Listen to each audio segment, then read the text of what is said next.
அஸ்ஸலாமு அலைக்கும். வலைக்கம் அஸ்ஸலாம். சசி பாயிண்ட் தச்சுட்டு வந்துட்டிங்களா? இப்போ இது சென்ட்ரு, இது சைடு, சரிங்களா? சென்ட்ரு, இது பேக்கு, ஃப்ரண்ட்டு. அதே மாதிரி நம்ம பட்டி ரெடி பண்ணுறது. இது வந்து நார்மல் பாயிண்ட்டு. இது நம்ம வேஸ்ட்டு துணியில் வேஸ்ட்டில் தைக்க போகிறோம். அடுத்த முறை நல்ல துணியில் தைக்க போகிறோம். இப்போ டெமோக்காக இங்கே பாருங்கள். இப்போ இது சென்ட்ராமா, இது பேக்கு, இது ஃப்ரண்ட்டு, இது சென்ட்ரு. அதே மாதிரி இந்த இடம் என்ன இருக்கோ சைடு, இது சைடு அர்க்கத் பண்ணியிருக்கோம் பாருங்கள். அதே மாதிரி இதுலேயும் அர்க்கத்து இருக்குது. இப்போது இது நல்ல பக்கமா, இது அழகாக அப்படி எடுத்துகிட்டு இந்த பீஸை அந்த சென்ட்ரு பேக் ஃப்ரண்ட்டு கரெக்டாக அப்படி வச்சுக்கோங்க. உங்களுக்கு புரியுற மாதிரி சொல்கிறேன். வச்சுட்டு நம்ம இந்த இடம் சேரணும். அதனால் இப்போது இந்த இடம் பின் பண்ணிக்கலாம். சென்ட்ரு, பேக், ஃப்ரண்ட்டு, இது சென்ட்ரு கீழே இருக்குது பாருங்கள். செட் பண்ணிட்டேன்னா இப்போ சைடு, இப்போ சைடு எடுக்கும்போது இந்த அர்க்கத்துக்கும் இந்த சைடோட அர்க்கத்துக்கும் பின் பண்ணிட்டோம். புரியுதா சசி? புரியுது.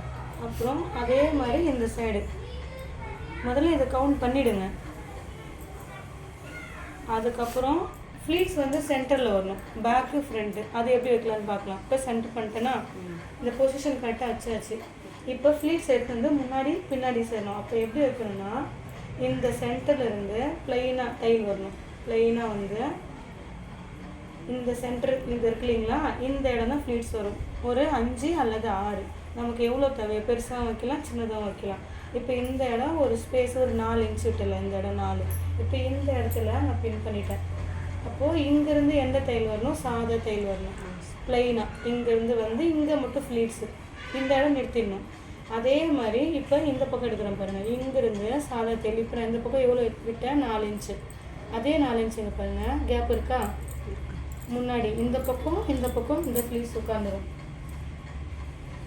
புரியுதாம்மா?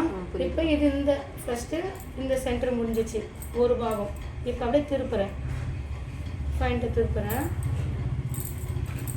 இப்போ திருப்பிட்டேன். அதே சேமாக முன்னாடி இந்த பக்கமும் ஒட்ட வைக்கணும். அப்போ இந்த பின் பண்ண சென்டர் இருக்கா, சைடு சென்டரு, இங்கேருந்து அப்படியே சாதா தையல் வந்து இங்கே 4 இன்ச்சு அந்த சைடு விட்டோமோ அதே தான் சேம இந்த இடம் பின் பண்ணிட்டேன். அப்போது இது ஃப்ளீட்ஸ் எல்லாமே அதே மாதிரி இந்த சைட்லேருந்து சேமாக வச்சுட்டேன். அதே 4 இன்ச்சு. நமக்கு துணி நிறைய இருந்ததுன்னா நிறைய ஃப்ளீட்ஸ் வைக்கலாம். நமக்கு எவ்வளோ இருக்கோ அதுக்கேற்ற மாதிரி வச்சுக்கிட்டோம். இது வந்து நார்மல் பாயிண்ட் இவ்வளோதாம்மா. இப்போ நீங்கள் தைக்கும் போது இது பாருங்கள், அந்த பாயிண்ட் கொடுத்துட்டேன். இப்போ இந்த லைன்லேருந்து இங்கே சாதா தையல், அப்புறம் இந்த ஃப்ளீட்ஸ், இது பின்னாடி முன்னாடி. அதே மாதிரி இங்கே சாதா தையல் பின் பண்ணியிருக்கேன்னா சாதா தையல் வந்து இங்கே ஃப்ளீட்ஸு.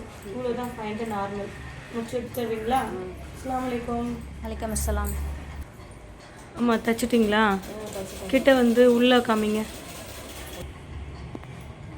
இது முன்னாடி, அது அந்த பக்கமா? அது முன்னாடியா? சரி, ஓகே. இது பின்னாடி சைடில். ஓகேப்பா. இப்போ நேராக்குங்க. இப்போ நேராக்குங்க.